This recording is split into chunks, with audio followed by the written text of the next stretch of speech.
감사합니다. 네. 마이크는 좀 올려주세요. 오늘 찬양한 분이 누구냐면 정은혜 집사님 큰아들이에요. 아들이 둘인데 큰아들인데 이번에 이제 대학 졸업하는 거 맞죠? 다리를 좀 얼마 전에 다쳐서 걱정했는데 뭐 오늘 보니까 멀쩡하네요.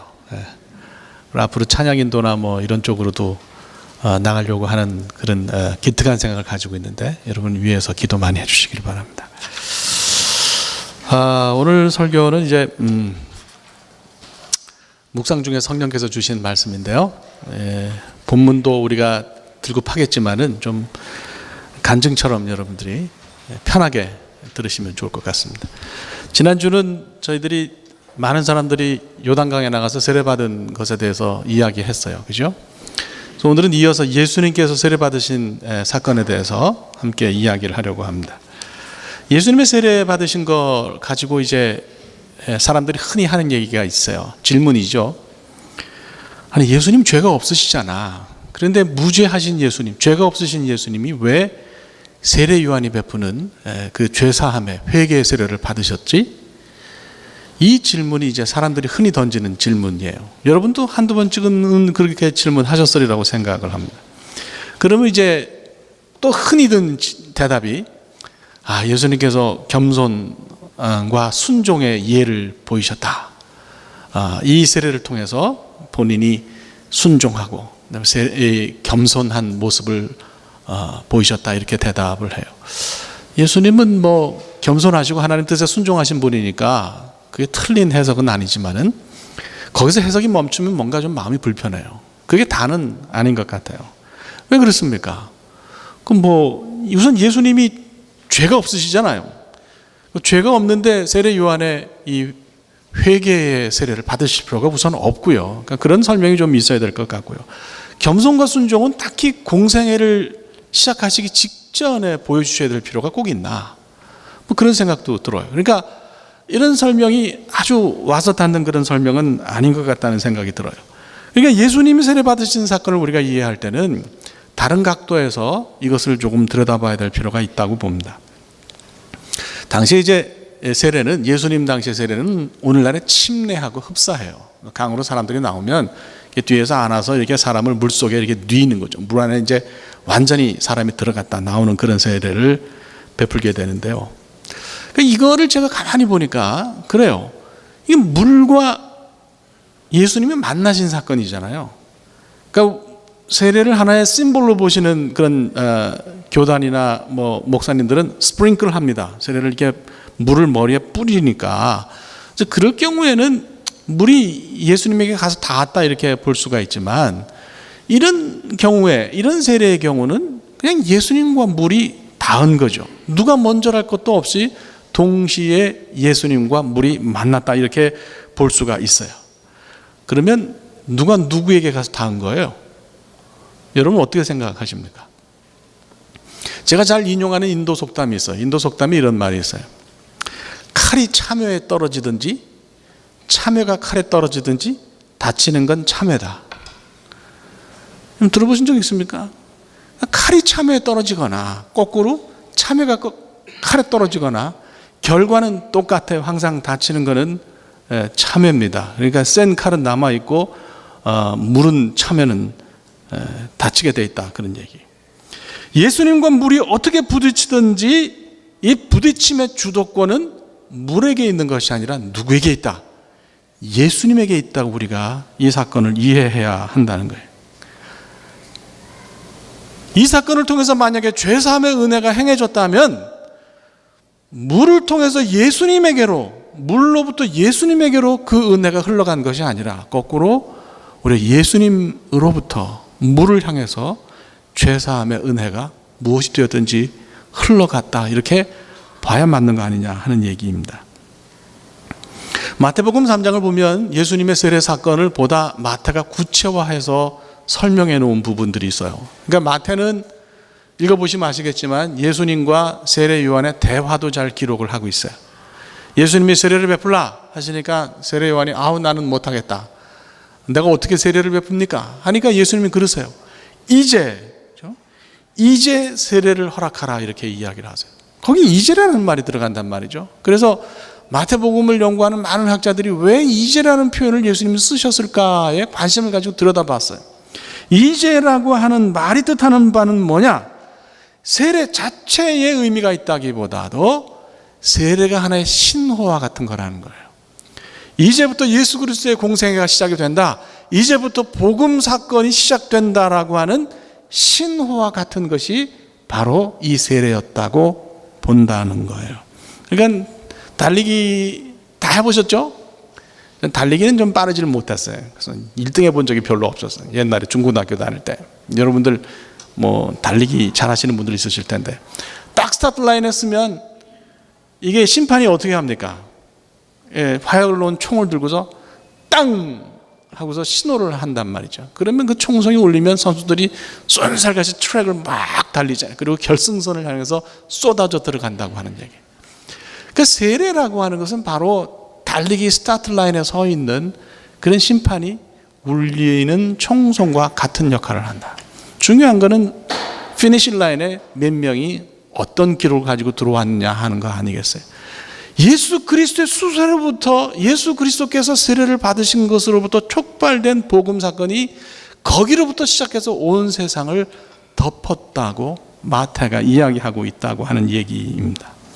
그러니까 결국 본문의 이 사건을 이해하는 데 있어서 핵심은 뭐냐? 예수님으로부터 세상을 향해서 은혜가 흘러들어가기 시작했다라고 하는 거겠죠. 아침에 일어나서 세수를 하려고 이제 수도꼭지를 틀어요. 틀면 이게 한국은 항상 일정한 방향으로 이게 틀게 돼 있는데 미국은 오른쪽으로 돌아가는 것도 있고 왼쪽으로 돌아가는 것도 있더라고요. 그거 참 희한해요. 하긴 뭐 꼭 한 방향으로만 돌아가라는 법도 없는 거죠, 그죠? 수도꼭지를 틀면 물이 샤 하고 쏟아져 나오죠. 이게 참 은혜라는 생각이 듭니다. 그 물 쏟아지는 걸 보고 왜 은혜라 그럴까요? 두 가지 이유가 있어요. 첫 번째는 여러분도 잘 아시는 것처럼 은혜 특성 가운데 공짜라는 게 있어요. 그냥 주시는, 거저 주시는 거, 값없이 주시는 거.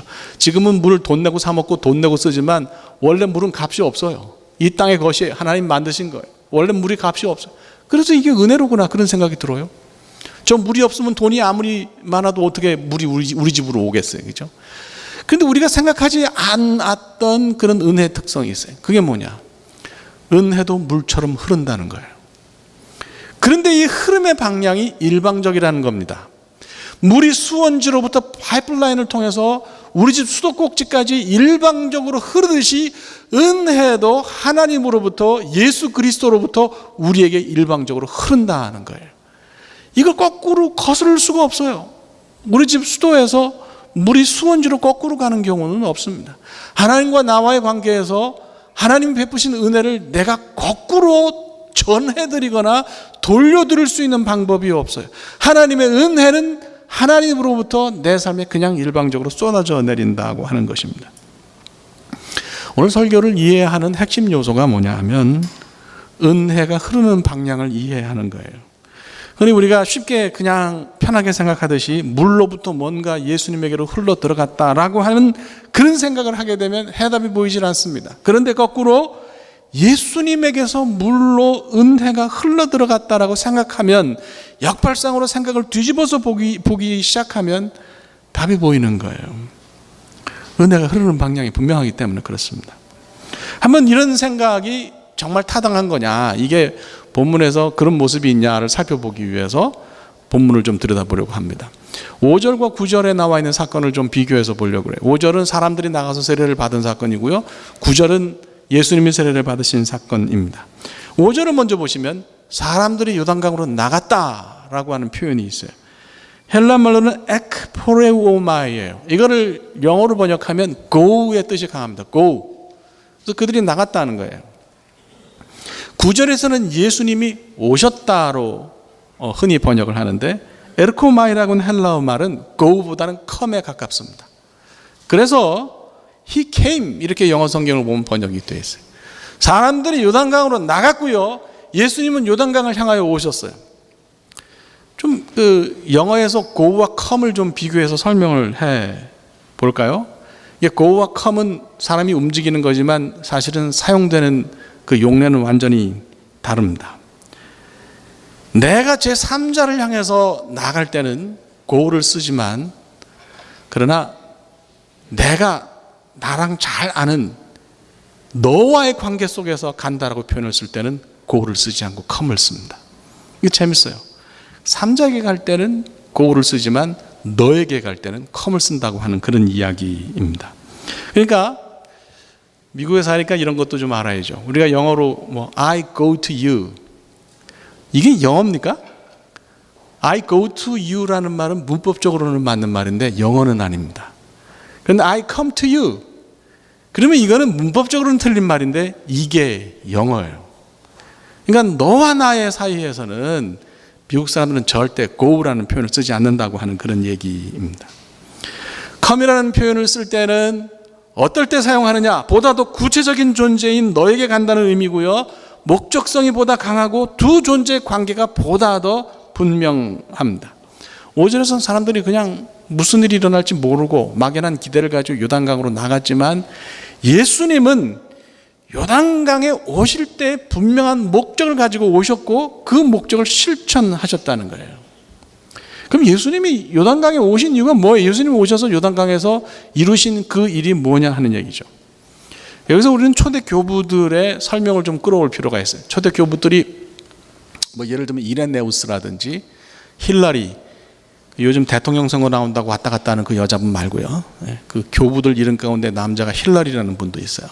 또 혹은 이그나티우스, 이런 분들이 다 유명한 교부들인데, 이 사람들이 이 예수님의 이 세례 받으신 사건에 대해서 다 공통적인 견해를 가지고 있어요. 이런 교부들이 예수님의 세례를 어떻게 이해하느냐, 예수님께서 요단에서 세례를 받으셨다고 말하지만 정작 세례를 받아서 깨끗해진 것은 예수님이 아니라 요단강이었다고 이야기를 합니다.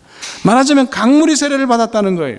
예수님과 강물이 만남으로써 오히려 강물이 세례를 받아서 깨끗해졌다는 거예요. 요단강이 깨끗해지니까 요단강과 연결되는 온 세상의 물이 다 깨끗해지게 되고, 그 온 세상의 물로 세례받는 우리도 깨끗하게 되어서 죄사함을 받게 되었다. 참 기가 막힌 얘기예요. 오늘날 아무리 똑똑한 사람들도, 신학자들도 그렇게 해석하지 않는데, 아주 옛날 분들인 교부들이 예수님의 세례를 이렇게 이해했다고 하는 거예요. 이런 신뢰는 신약 성경에서 얼마든지 찾아볼 수 있어요. 마태복음 9장을 보면 혈루증에 걸린 여인의 얘기가 나와요. 예수님이 나타나셨어요. 나는 혈루증에 걸려서 늘 그것 때문에 오랜 동안 고통을 받았어. 좀 고쳐달라 그러고 싶은데 여자니까 나설 수도 없고, 가서 예수님 옷가를 만졌다 이거예요. 근데 예수님께서 뭘 아셨다고 그랬어요? 그때 뭘 아셨다고 그랬어요? 예수님에게서 어떤 기운이 나간 걸 아셨다고 그랬어요. 고치는 능력이 나간 걸 아셨다고 그랬어요. 예수님 그분으로부터 그 혈루증에 걸린 여인에게로 어떤 은혜가, 치유의 은혜가, 병을 고치는 은혜가 일방적으로 싹 하고 그 순간 흘러갔다는 거예요. 이 여인이 예수님의 옷을 잡음으로 해서 뭔가 예수님에게 드린 거 없어요. 전해드린 거 없어요. 성경의 표현을 보면 그 순간에 예수님의 이 치유의 은혜가 예수님으로부터 이 여인으로 흘러들어갔다고 그렇게 말하잖아요. 은혜 방향은 항상 예수님으로부터 출발하는 것이고, 그것이 와닿는 건 우리 삶이라고 하는 그런 얘기예요. 5절 9절에서 조금 더 재미있는 차이를 한번 설명을 해볼까요? 자, 5절에는 보면 많은 사람들이 강가로 나갔다고 기록합니다. 그런데 9절에서는 누가 홀로 나가셨습니까? 예수님 한 분이 나가셨어요. 그러니까 여기 보세요. 이쪽에는 많은 사람들이 나갔어요. 이쪽엔 예수님 혼자 나가셨어요. 그래서 주석을 보니까 재미있는 표현이 이런 표현이 있어요. The one takes the place of many. 한 사람이 많은 사람의 자리를 차지했다. 이건 예수님이 독점하셨다는 얘기예요. 그런 얘기가 아닙니다. 오히려 예수님 한 분의 무게가 이 많은 사람들을 감당할 수 있을 만큼 넉넉한 무게였다는 거예요. 예수님의 은혜의 무게가 많은 사람들을 감당하고도 남을 만큼 넉넉한 무게였다. 여러분, 그 삼투압이라는 얘기 들어보셨어요? 삼투압 현상? 제가 영어로 찾아봤더니 희한한 osmotic pressure라고 하는 그런 표현인데, 저는 영어로는 잘 모르겠어요. 이거는 삼투압, 물이 말이죠 있는데 농도가 서로 달라요. 이쪽에는 농도가 짙어, 많아. 이쪽에는 농도가 옅어. 그러면 이 둘이 만나면 물이 어디서 어디로 흘러갈까요? 농도가 옅은 쪽의 물이 진한 쪽으로 흘러간다는 거예요. 이게 삼투압 현상이에요. 여긴 예수님 혼자 계셨어요. 여긴 사람들이 많아. 그러면 은혜가 어디서 어디로 흘러가겠냐? 예수님 쪽에서 많은 사람들 쪽으로 흘러간다. 저는 이걸 묵상을 하다가 은혜에도 삼투압 현상이 있구나. 은혜의 삼투압 현상이다. 이런 생각이 들었습니다. 이쯤 되면 이제 은혜가 예수님에게서 물로 흘러갔다고 하는 감을 잡을 수 있을 거예요. 조금 더 본문을 읽어봅시다. 본문 읽어보면 11절을 보면 하늘로부터 소리가 났다. 그러죠? 어떤 현상이 있어서 하늘이 갈라졌어. 하늘이 갈라지고 하늘에서 소리가 났다. 이렇게 이야기를 합니다. 10절을 보면 하늘이 갈라졌다 그래요. 이 갈라졌다라는 말이 스키조라고 하는 그런 단어인데요. 이거는 이제 보시자고요. 이제 뭐 저 보시면서 들으시면 되겠어요. 하늘이 정가운데가 쫙 하고 갈라졌다, 찢어졌다는 뜻이 아니에요. 그게 아니고 우리 이 땅과 하늘이 만나는 지점이 있죠. 스카이라인이 있죠. 그죠? 그 경계선 있죠. 하늘과 땅이 만나는 경계선이죠. 거기 틈이 벌어졌다는 얘기예요. 거기가 갈라졌다는 거예요. 하늘과 땅의 경계선이 갈라졌다는 얘기는 다시 말하면 하늘과 땅을 가르던 구분이 없어졌다. 분리가 없어졌다. 그런 얘기예요. 고대는 하늘이 열린 것을 고대 사람들은 어떻게 이해했냐면 Divine Human Communication으로 봤어요. 하나님과 인간이 소통하고 대화하는 걸로 봤어요. 에스겔서 1장 1절을 보면 그발 강가에서 에스겔이 예언을 시작할 때 본 것이 있어요. 뭐라고 얘기하느냐? 하늘이 열리며 하나님의 모습이 내게 보였다 그래요. 그발 강가에서 하늘이 열리면서 다시 말하면 땅과 하늘의 경계선이 사라지면서 하나님의 모습이 보이고 에스겔과 하나님이 대화하시기 시작하셨다고 하는 그런 말씀입니다. 바로 이런 소통의 모습이 신약에서도 보이는 거죠. 오늘 본문에서는 예수님이 세례를 받으실 때에 하늘이 열렸다고 이야기를 해요. 또 있어요. 언제 뭐가 찢어졌다는 표현이 좀 강렬하게 사용됐을까요? 마가복음 15장을 보면 예수님께서 십자가에 달리실 때 지성소에 뭐가 찢어졌습니까? 휘장이 쫙 하고 찢어진 것을 볼 수가 있어요. 지성소의 휘장은 뭐냐? 사람들이 거기 원래 못 들어간다는 의미거든요. 하나님과 사람 사이의 경계선이었다는 거예요. 하나님과 사람을 가르던 경계가 찢어졌다는 거예요. 없어졌다는 거예요. 분리가 없어졌다는 거예요. 분리가 없어지면서 하나님과 사람 사이에 소통이 시작됐다고 하는 거예요. 분리가 없어지니까 뭐가 들렸다 그래요? 11절에 소리가, 하늘에서 소리가 들렸다고 그래요. 저거를 유대 사람들은 어떤 표현을 쓰느냐면 바트콜이라는 표현을 씁니다. 바트콜. 한번 히브리어 해보실까요? 바트콜. 콜이라는 말은 사운드라는 뜻이고 바트라는 말은 딸이라는 뜻이에요. 그러니까 이건 보통 하늘에서 들리는 음성을 표현할 때 히브리 사람들이 이렇게 표현했어요. 소리의 딸. 그럼 왜 소리의 아들이 아니고 소리의 딸일까? 바트콜이라는 말은 히브리 사람들이 쓰는 말인데 이건 small voice라는 얘기예요. 작은 목소리라는 뜻이에요. 여자들이 내는 소리가 남자보다 적은가요? 큰가요? 요새는 커요. 저도 그렇게 생각해요. 맞아요. 그런데 옛날에는 여자들이 내는 소리가 남자들이 내는 소리보다 작았던 모양이에요. 왜 하늘에서 들리는 하나님의 음성을 small voice라고 이야기할까? 관심을 가지고 하나님을 사랑하는 마음으로 집중하지 않으면 들리지 않는다. 이게 모든 사람이 다 듣는 소리가 아니야. 그 소리에 관심 가지는 사람만 들을 수 있는 small voice라고 하는 그런 얘기. 여기서 이런 소리가 하늘에서 들렸다고 하는 것은 두 가지 의미가 있어요. 하나는 뭐예요? 하나는 하늘과 땅이 연결되었다. 또 다른 하나는 이게 하나님의 소리라는 건 계시인데, 계시라는 말 자체가 방향성이 있잖아요. 우리가 하나님께 드리는 말을 계시라고 하지 않아요. 하나님이 우리에게 하시는 말씀만 우리가 계시라고 한다. 그런 얘기죠. 그러니까 이거는 하나님으로부터 우리에게로 뭔가 쏟아져 내려온다고 하는 그런 뜻이 아니겠냐 하는 얘기입니다. 왜 이렇게 복잡한 얘기를 하느냐? 제가 은혜를 많이 받아서 그래요. 여러분들이 은혜를 많이 받아서 그래요. 우리 교회가 은혜를 많이 받아서 그렇습니다. 지난 주간에 이제 주일 예배를 드렸는데 지금까지 교회 등록 인원에 대해서 제가 이 얘기를 들었어요. 저 깜짝 놀랐어요. 벌써 이렇게 됐나? 숫자가 우리의 목표는 아니니까 제가 여기서 뭐 몇 명이다 그런 얘기는 하지 않겠는데요.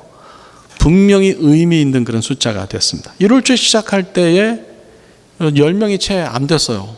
그런데 반년 만에 이런 성장을 했다라고 하는 것은 이민교회에서는 굉장히 드문 일이라고 그렇게 생각을 합니다. 참 감동적이었어요. 제가 그 얘기를 듣는데 어떤 느낌이 있었냐면 제 머리 위에 이만한 수도꼭지가 있고 거기서 물이 확 저한테로 쏟아져 내려오는 느낌, 막 우리 교회 쪽으로 물이 확 하고 쏟아져서 교회가 물에 온통 잠기는 느낌, 제가 그런 느낌이 실제로 들었어요.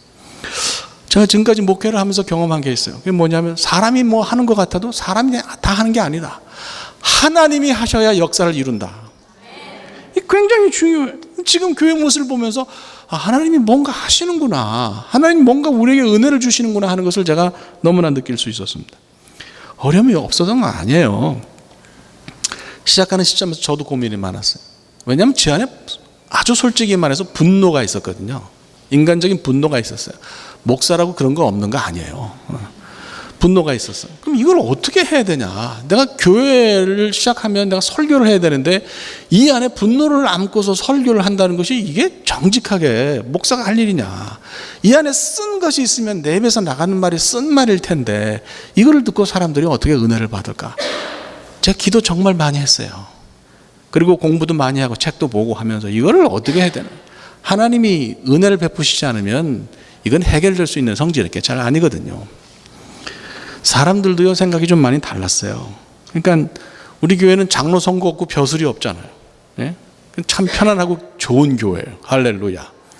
근데 이것 때문에 벼슬의 생각이 있으신 분들은 안 오시는 거예요.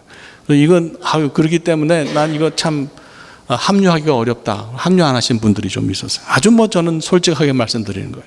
그분입니까? 처음에 시작하려고 하는데 달라스에서 무슨 개척교회가 되겠냐? 예? 개척교회 안 된다. 목사님도 딴 데 가시라. 반신반의하는 분들이 굉장히 많았던 것을 제가 지금 기억을 합니다. 예배 장소도요, 이거 쉽게 얻어진 게 아니에요. 정말 사람들이 풀로 기도했는데 이것도 하나님이 사실은 열으셔야 해결이 되는 그런 문제거든요. 그 한국에 있는 제 친구들은 뭐라 그러냐? 야, 너 진짜 잘하는 거야. 꼭 해봐라. 그랬을 것 같아요? 네 미친나? 왜 이제 나이도 들어가지고 왜 그렇게 고생하려고 하니? 너 인생이 어려질 수 있으니까 그건 생각하지 마라. 이런 친구들이 훨씬 더 숫자가 많았어요. 그런데요, 이런 상황을 뛰어넘는, 또 이런 이야기들을 뛰어넘는 그런 은혜가 있었어요. 저는 마음속에 생각한 게 뭐냐면 지금까지 고생은 있을지언정, 고통은 있을지언정 실패는 없다. 하나님 뜻대로 걸어가면, 하나님 뜻대로 살면 반드시 하나님께서 결과와 열매를 주신다고 저는 믿습니다. 중요한 거예요. 제가 부임하면서 4월달에 부임하면서 제가 늘 기도한 게 뭐냐면 하나님이 보여주셔야만, 하나님이 가라고 해주셔야만 갈 수 있습니다. 우리 힘으로는 갈 수가 없습니다. 우리가 한 발자국 내딛는 거는 우리가 잘나서 내딛는 게 아니라 하나님이 그만큼 열어주시기 때문에 갈 수 있습니다. 안 열어주시면 안 가겠습니다. 제가 그렇게 늘 기도했어요. 근데 하나님이 참 놀랍게 열어주시는 걸 볼 수 있어요. 지금의 이런 성장은 하나님이 이 교회를 인정하시는 그런 뜻이라고 저는 분명하게 믿습니다. 신방하면서 느끼는 건데요, 교인들이 정말로 지혜로워요. 이 시대가, 우리가 사는 시대가 위기의 시대거든요. 다 이게 제가 늘 말씀드려요. 안 나가 시대예요. 예. 그러니까 거꾸로 하면 가나안을 거꾸로 하면 안 나가. 그러니까 나는 예수를 믿지만 교회는 나가기 싫다는 거예요. 많은 사람들이 교회를 떠나고 있어요. 왜? 나는 예수님은 좋지만 교회는 싫다는 거예요. 그러면 교회가 달라져야죠. 교회가 갱신해야죠. 언제까지 껍데기만 붙들고 있겠느냐 하는 거예요. 그런데 교회가 갱신은 하지 않으면서 사람들만 모으려고 합니다. 사람들 숫자만 자랑한다고 하는 거예요. 정신 차려야 될 때가 왔다는 거예요. 그런데 중요한 것은 이런 시대에 조이풀이 이런 어려움들을 해결해 보려고 하는 시도를 하고 있다는 것을 교인들이 아시더라고요. 교인들이 이해를 하시더라고요. 제가 좋아서 오시는 게 아니에요. 이 교회가 그런 방향으로 가니까 교인들이 동의하고 오시는 거더라. 제가 참 은혜를 많이 받았습니다. 계란으로 바위를 치는 그런 시도를 할지라도 이런 시도를 하는 교회가 지금 이 땅에 필요하다고 교인들이 인정을 하시는 거예요. 그러니까 우리 교회의 존재의 의미를 이해하는 사람들이 생기기 시작했다. 할렐루야. 이거 얼마나 큰 은혜예요. 저는 이게 제일 감사해요. 이게 무슨 다른 의미에서 세워진 교회가 아니라 이런 일을 하려고 세워진 교회로구나 하는 것을 사람들이 인식하기 시작했다고 하는 것이 얼마나 큰 은혜냐 하는 얘기입니다. 지금 교인들이 등록하시잖아요. 오늘도 3분이나 나와서 이렇게 환영해 꽃다발도 드리고, 너무 저는 기쁩니다. 근데 그 젊은 분들이 교회 오셔서 하시는 얘기가 그거예요. 내가 찾던 교회를 찾았다는 거예요. 저 감동받았어요. 그런 얘기 그렇게 아무 교회나 그런 얘기를 듣는 거 아닙니다. 믿으십니까? 이게 안 되겠네. 믿습니까? 또 어떤 분은 그런 얘기도 합니다. 은혜의 소나기를 지금 내가 맡고 있다. 이거 쉽게 들을 수 있는 그런 얘기 아니잖아요. 저는 교회가 해야 할 일이요, 예수 안 믿는 사람 전도해서 양육하는 거, 그거 제일 중요하다고 생각해요. 우리 교회 그거 해야죠. 프라이머리 고울이에요. 그런데 그것 못지않게 지금 이 시대에 중요한 일이 있어요. 그게 뭐냐, 교회에서 상처받고 둥지를 잃은 교인들을 끌어안고 치료하는 것도 교회가 정말로 중요하게 해야 할 일이라고 믿습니다. 한국의 프로야구에 한화 야구팀이 있어요. 한화. 하도 게임을 재밌게 해서 요즘 마리한화라 그래요. 마리화나가 마약이잖아요. 그건 좋은 게 아닌데 한번 게임을 보면 중독이 돼서 빠져나올 수가 없대. 그래가지고 그렇게 사람들이 좋아해요. 등수는 5등이에요. 10개 팀 중에서 5등인데 인기는 제일 좋아요. 그 핵심에 누가 서 있냐? 김성근이라는 감독이 서 있어요. 대단한 사람이에요. 이 사람이 별명이 뭔지 아세요? 재활공장장이야. 각 구단을 떠돌면서 상처받고 몸 다치고 부상 입어서 둥지를 잃은 선수들을 다 끌어모아서 이 사람들을 고쳐주고 또 훈련시켜서 놀라운 선수로 탈바꿈을 하게 만듭니다. 저는 우리 교회가 그런 교회가 되기를 축복합니다. 중고신자라 그러면 좀 기분 나쁘실 수도 있어요. 근데 이런 그 중고신자들 가운데 상처 입은 사람들 많거든요. 교회에서 참 고통을 당한 사람들 많거든요. 이런 분들을 모셔다가 다시 재활해서 훌륭한 하나님의 사람으로 만드는 재활공장이 필요합니다. 저는 재활공장장입니다. 여러분은 재활공장의 직원이신 줄로 믿으시기를 바랍니다. 이 방향이 옳기 때문에 저는 하나님이 축복하신다고 믿습니다. 이 길로 우리는 걸어가야 한다고 믿는 거예요. 제가 이 얘기를 제 친구들하고 이제 했더니 제 친구 하나가 간증을 했어요. 잘하는 친구예요. 20년 전에 처음에 유학 올 때 그 친구도 미국으로 같이 와서 저는 LA에 있고 그 친구는 시카고로 갔어요. 6개월 지나서 전화가 왔어요. 야, 김 목사 나 한국 간다. 그래서 너 뭐 6개월 만에 가냐 그랬더니 한국의 서초동에, 강남 서초동에 쓰러져가는 교회가 하나 났는데 그거 목사가 필요하대서 들어간대요. 이 친구가 거기서 버티다가 안 돼가지고 분당으로 갔어요. 그 교회를 데리고 분당으로 갔는데 저한테 그래요. 6개월 만에 교인 2가정이 등록했는데 밤새 사모랑같이 울었대. 지상 5층으로 이게 갔는데 말이죠. 지상 5층으로 이사 갔는데 교회가 뭡니까? 매달 내는 걸 뭐라 그래요? 매달 내는 걸 돈이라 그러지 뭐라 그래요? 이걸 못 내가지고 그 같은 건물에 지하로 쫓겨난 거예요. 근데 거기서도 돈을 못 내는 거예요. 그래서 이제 문을 닫아야 될 상황이 되니까 이 친구가 할 수 없이 자존심이 세거든요. 근데 할 수 없이 자기가 부목사로 있던 그 교회, 김창인 목사님이라고 있어요. 김창인, 그분이 광성교회 옛날에 그 목회를 하셨는데 거기 가가지고 목사님한테 도와달라고 그랬어요.